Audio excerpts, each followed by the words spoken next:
Halo, Seven Love. Mengapa seseorang terus muncul di pikiran kita meski sudah tidak ada komunikasi? Pernahkah Anda mengalami situasi seperti ini? Ada seseorang yang terus hadir dalam pikiran Anda meskipun sudah lama tidak ada komunikasi. Tidak ada telepon, tidak ada pesan, bahkan mungkin sudah tidak pernah bertemu. Namun anehnya, sosok tersebut tetap muncul dalam benak Anda. Saat bangun tidur, ia menjadi salah satu hal pertama yang terlintas di pikiran. Ketika sedang bekerja atau menjalani aktivitas sehari-hari, bayangannya tiba-tiba muncul tanpa diundang. Bahkan menjelang tidur, kenangan tentang dirinya kembali hadir, seolah tidak pernah benar-benar pergi. Pertanyaannya, mengapa hal ini bisa terjadi? Mengapa seseorang yang sudah tidak lagi berinteraksi dengan kita justru masih memenuhi pikiran dan perasaan? Mengapa hati seakan sulit melepaskan, meskipun hubungan tersebut telah dipisahkan oleh jarak dan keheningan? Mari kita mencoba memahami fenomena ini dari beberapa sudut pandang. Dari perspektif psikologi, jejak emosional yang tersimpan.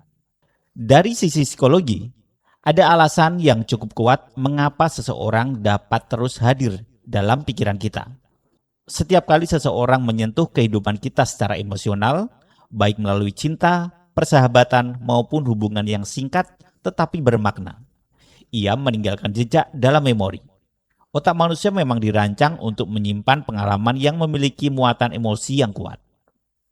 Karena itu, tidak mengherankan jika pikiran kita terus memutar ulang kenangan yang berkaitan dengan orang tersebut. Terlebih lagi, apabila ia pernah membawa kebahagiaan, semangat, inspirasi, atau bahkan luka yang mendalam. Semua pengalaman emosional tersebut meninggalkan kesan yang sulit dilupakan. Dalam banyak kasus, seseorang yang terus muncul dalam pikiran sebenarnya berkaitan dengan sesuatu yang belum selesai dalam diri kita. Mungkin ada percakapan yang tidak pernah terjadi, mungkin ada perasaan yang tidak sempat diungkapkan, atau mungkin sebuah hubungan berakhir tanpa penjelasan yang memadai. Ketika tidak ada penutupan yang jelas, pikiran akan terus mencari jawaban. Akibatnya, kenangan tentang orang tersebut terus kembali hadir. Disinilah sering terjadi konflik antara logika dan perasaan. Logika mengatakan bahwa semuanya sudah berakhir dan sudah saatnya melanjutkan hidup. Namun perasaan masih menganggap bahwa sosok tersebut memiliki arti yang penting. Tarik-menarik inilah yang membuat kehadiran seseorang terasa begitu kuat dalam pikiran kita. Menariknya, terkadang orang yang terus kita pikirkan sebenarnya menjadi simbol dari sesuatu yang sedang kita rindukan dalam diri sendiri. Ia bisa menjadi simbol cinta, penerimaan, kebahagiaan, ketenangan, atau bahkan harapan yang belum terwujud. Dengan kata lain, pikiran kita seringkali tidak hanya merindukan seseorang, tetapi juga merindukan perasaan yang pernah hadir bersama dirinya. Kita lanjut dari perspektif energetik, ikatan yang masih terasa. Sebagian orang memandang fenomena ini dari sudut yang berbeda, yaitu perspektif energetik. Menurut pandangan ini, hubungan antar manusia tidak hanya terjadi pada tingkat fisik, tetapi juga pada tingkat emosional dan batin yang lebih dalam. Ada keyakinan bahwa ketika dua orang pernah memiliki keterhubungan yang kuat, ikatan tersebut tidak selalu hilang meskipun komunikasi telah berhenti. Seolah ada benang tak kasat mata yang masih menghubungkan keduanya. Mungkin Anda pernah mengalami situasi ketika tiba-tiba memikirkan seseorang. Lalu tidak lama kemudian orang tersebut menghubungi Anda. Atau Anda memiliki firasat tertentu tentang seseorang tanpa alasan yang jelas. Bagi sebagian orang, pengalaman seperti ini dianggap sebagai bentuk keterhubungan bawah sadar yang masih aktif.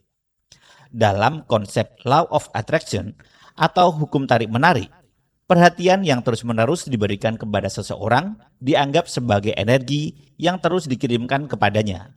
Meskipun konsep ini tidak dapat dibuktikan secara ilmiah, banyak orang percaya bahwa fokus dan perhatian yang konsisten dapat menciptakan keterhubungan yang lebih kuat.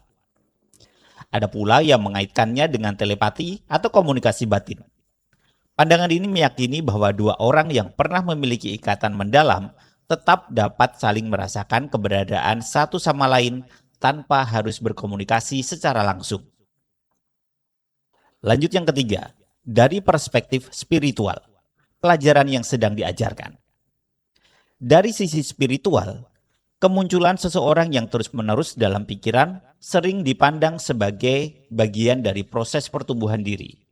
Kadang-kadang, seseorang hadir dalam hidup kita bukan hanya untuk menjadi pasangan, teman, atau rekan perjalanan. Kehadirannya bisa menjadi sarana pembelajaran yang penting. Mungkin melalui dirinya, kita sedang belajar tentang kesabaran.